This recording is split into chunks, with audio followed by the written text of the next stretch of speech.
ഇന്നൊരു ഞായറാഴ്ചയാണ്. പക്ഷെ അത്യാവശ്യം തിരക്കുള്ള ഞായറാഴ്ചയാണ്. ഞായറാഴ്ചകളിൽ നമുക്ക് സത്യം പറഞ്ഞാൽ എനിക്ക് ഫ്രീ ടൈം എന്ന് പറയുന്ന ടൈം കുറവാണ്. ഏകദേശം ഞാനൊന്ന് വീട്ടിൽ കയറി സെറ്റാവാൻ തന്നെ 5:30 മണി കഴിയും.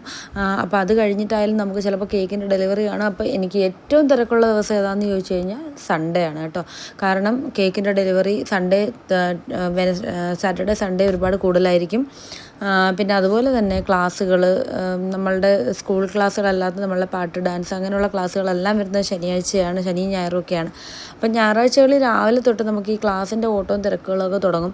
അപ്പോൾ 2 മണിക്ക് എനിക്ക് ക്ലാസ്സിന് പോവേണ്ടതുണ്ട്. അപ്പോൾ അതുകൊണ്ട് തന്നെ അതിന് മുമ്പേ ഈ കേക്കുകളെല്ലാം ഡിസൈൻ ചെയ്ത് എഴുതി സെറ്റ് ചെയ്ത് പാക്ക് ചെയ്ത് നമ്മൾ ഫ്രിഡ്ജിൽ വെച്ചിട്ട് പോയാലേ നമുക്ക് തിരിച്ച് 4 മണിയാകുമ്പോൾ വന്ന് ഇതെല്ലാം ഡെലിവറിക്ക് കൊണ്ടുപോകാൻ പറ്റത്തുള്ളൂ കേട്ടോ.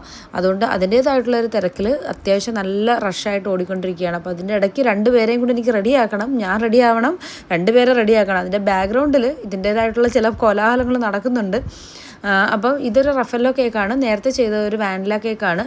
ഇതേപോലെ ഒരു 3-4 കേക്കുണ്ട്. അപ്പോൾ അതെല്ലാം ഒന്ന് ചെയ്ത് സെറ്റാക്കി പാക്ക് ചെയ്ത് ഫ്രിഡ്ജിൽ കയറ്റിയിട്ട് വേണം പോകാൻ കേട്ടോ.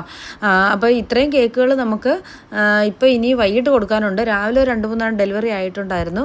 അപ്പോൾ ഇത്രയും കേക്കുകളാണ് ഇനി കൊടുക്കാനുള്ളത്. ഇതെല്ലാം പാക്ക് ചെയ്ത് അതിനകത്ത് പേരെല്ലാം എഴുതി പ്രത്യേകം വെക്കുന്നുണ്ട് കേട്ടോ. കാരണം നമ്മൾ ചിലപ്പം തിരിച്ചു വരുമ്പോഴത്തേനും നമുക്ക് അന്നേരം പെട്ടെന്ന് പേര് നോക്കി ഇന്നതാന്ന് കൊടുക്കാൻ പറ്റുമല്ലോ.